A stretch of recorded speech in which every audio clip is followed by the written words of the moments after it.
Hello, brothers and sisters. My name is Cameron. It's good to see you again. I'm going to give you an update today on a video that I posted a couple weeks ago about being shunned by my mother. I'd been on a hunt for her for literally months. It was a hunt for my mom to find her and try to make contact with her and try to plant seeds of critical thinking, try to plant seeds for her to start thinking for herself and get her out of the undue influence that she's in as one of Jehovah's Witnesses. And you guys saw the video. It was it actually had been made a few weeks before, and I almost never posted it because there's a lot of parts I cut out where I was just bursting into tears. And now that all of that is over, I don't know, I feel kind of numb. This is an update. I feel really numb to a lot of things. You could put me in front of a Pixar movie like Up. I'll be bawling my eyes within that 20 minutes, but you put me in a real-life situation now where someone's in hurt and pain. I can feel for them, but I feel numb after all of the hurt and destruction that's happened as a result of growing up as in one of Jehovah's Witnesses' religion, and having my family kind of just ripped from me and all the people that I knew, and being shunned by my own mother who thinks she's doing the right thing. It's been really tough. So now I'm completely numb. I don't even know how to feel. There was a natural disaster here in the last month or so. And it's sad to think that a natural disaster is what forced her to reach out to me. Which actually, I don't know, I have to check the texts. Somehow she got her phone back up and coming.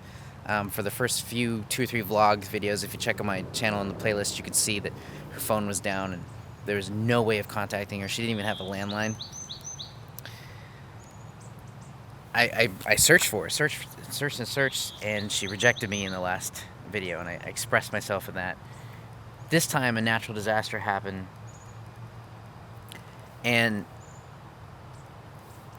I sent her a few texts like, "Hey, are you okay?" Because they had to move out of that area, and a few of the inactive ones that I thankfully somehow got back in touch with, who confirmed my feelings of not sure if this was the truth anymore.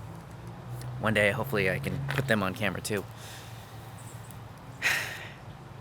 Made sure she was okay. Turns out she was in the same area that I was in for a few days, and just to be safe and out of harm's way from this natural disaster that was happening. It was affecting hundreds of thousands of people. It was very kind of crazy and surreal. It's sad to think that that's what it took for her to respond. But I was happy. Nonetheless, I'll take anything I can get with her.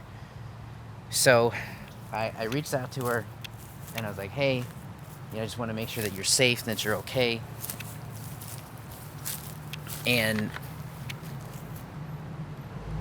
she responded. It was amazing. It was like, oh my God, she's actually responding to me. This is crazy.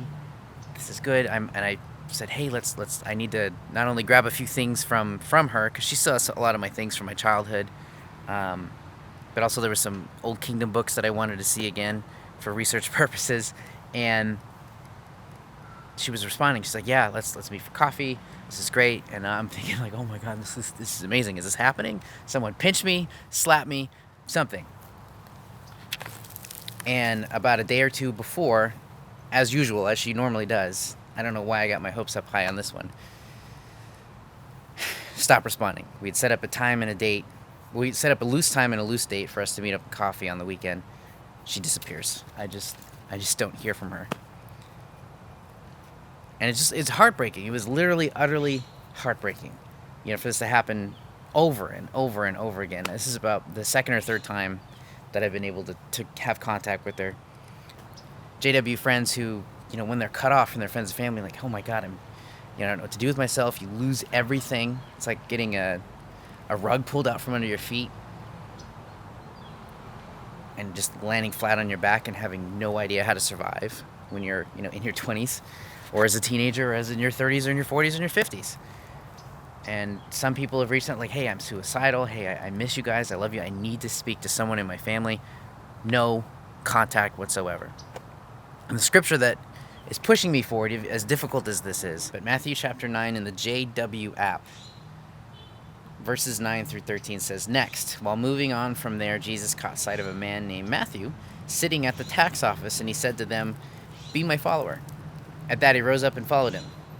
Later, as he was dining in the house, look, many tax collectors and sinners came and began dining with Jesus and his disciples. But on seeing this, the Pharisees said to his disciples, "Why does your teacher eat with tax collectors and sinners?" Hearing them, he said, "Healthy people do not need a physician, but those who are ill do. Go then and learn what this means. I want mercy, not sacrifice, for I came to call not righteous people, but sinners." So for those of us who have been disfellowshipped, myself, I am considered in the Jehovah's Witness religion to be a sinner. Anyone who disagrees with the teaching of the governing body and watchtower that uses undue influence on those who don't know any better,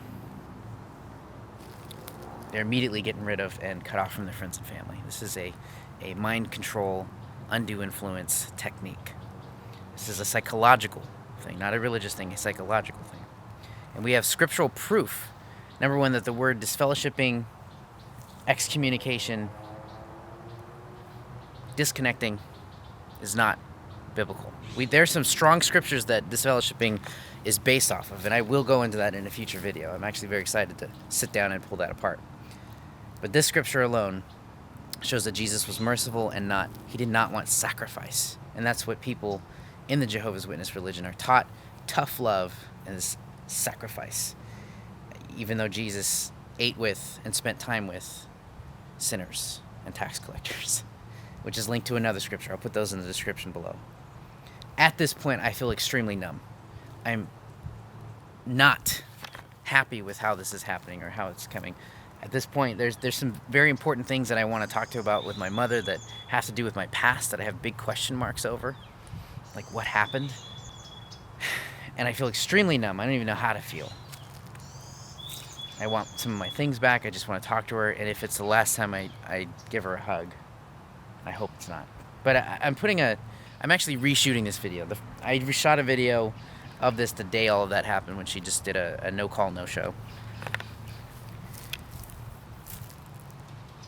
And I was extremely bitter and angry. And I feel justified in feeling like that. But I don't feel, after letting a good week or so past of me calming down and realizing what happened, I feel like I've been able to get more level-headed in my thinking.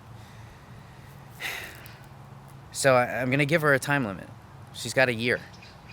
One more year of me trying to reconnect, to touch her heart, to hopefully let her awaken and change her mind if she wants. The problem is with those that are under undue influences, they honestly think that they're doing the right thing, and a person has to want to hear change, has to want to listen to their doubts. And my mom is extremely into what she's doing and learning and believing in. She's shunned her own family for years upon years. I didn't even know her side of the family, and now I'm starting to question some of the stories that she told me about them. Maybe I should reach out to them and find out for myself. Will it be more hurt and more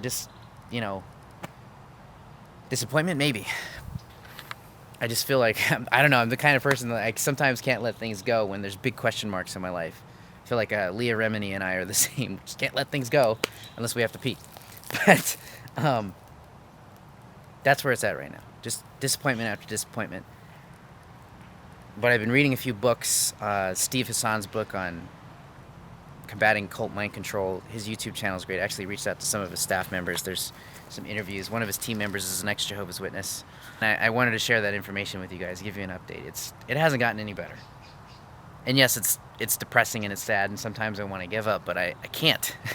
I can't until I sit her down and am able to talk to her one-on-one like this and say, I love you. No matter what, I'm going to be there for you as your son. I'm trying to honor you, just as God and Jesus would want me to. And then if she still rejects me, or rejects what she thinks is wrong, then I can move on with my life. If I have to leave this area because of a job opportunity or just moving out, I can't stay here for the rest of my life, living an hour away from my mom who won't even speak to me, give me back my things, or answer any questions about my past. I can't mentally, emotionally handle that longer than probably a year. So I'm giving her a time constraint. And it sucks because I don't want to. I want to spend the rest of my life trying to reach out to her and trying to get back in touch with her. But I cannot mentally go back to meetings without feeling like I'm going to scream. I've been to a couple trying to awake other friends and family, and they're in complete denial. And some of them have the personalities where they just like to be right all the time. So that's really hard to touch someone's heart. But it doesn't mean it's not impossible. That's kind of the update. I'm going to be doing a disfellowshipping video, as I said earlier, that goes into great depth of debunking that belief and the reason why, and some of the scary things that I've learned legally that the Jehovah's Witnesses have been doing. Some extremely exciting updates are coming soon. I know I keep saying that, but I can't talk about it just yet, but it's going to be huge for the Jehovah's Witness community and other religions that are very similar on why what is happening from a psychological standpoint is not okay, and even in some cases legally not okay. But that's an update. Brothers and sisters, I hope you guys know I feel your pain. I love you all. If you have someone that's in the faith that won't listen but you want to try to save, don't give up on them.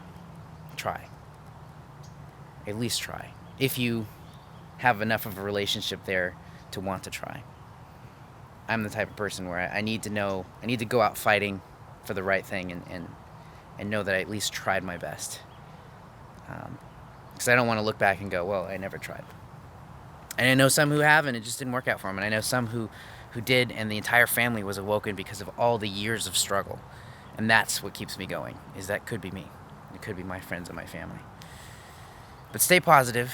Life gets better. I'll be coming at you guys with some more positive, uplifting videos on how to move forward and some things that have been super uplifting in my life and kept me going in amazing directions that I've never thought of before. And I wanted to share that with you because it really helped me, and I think it could help you. But if this video has helped you out in any way, leave a like. That really lets me know that these videos are beneficial, and I'll keep doing them. Leave a friendly comment down below with any questions. I'll try to get to them. And subscribe to the channel if you haven't. I've got a whole bunch of videos. There's like a wild turkey over there.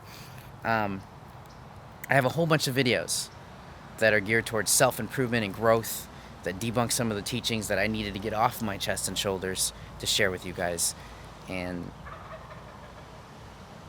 if you like it, or if you know someone who could be affected by this and is ready for it, mentally ready for it, share this content with them. Until then, I will talk to you soon and see you in the next video.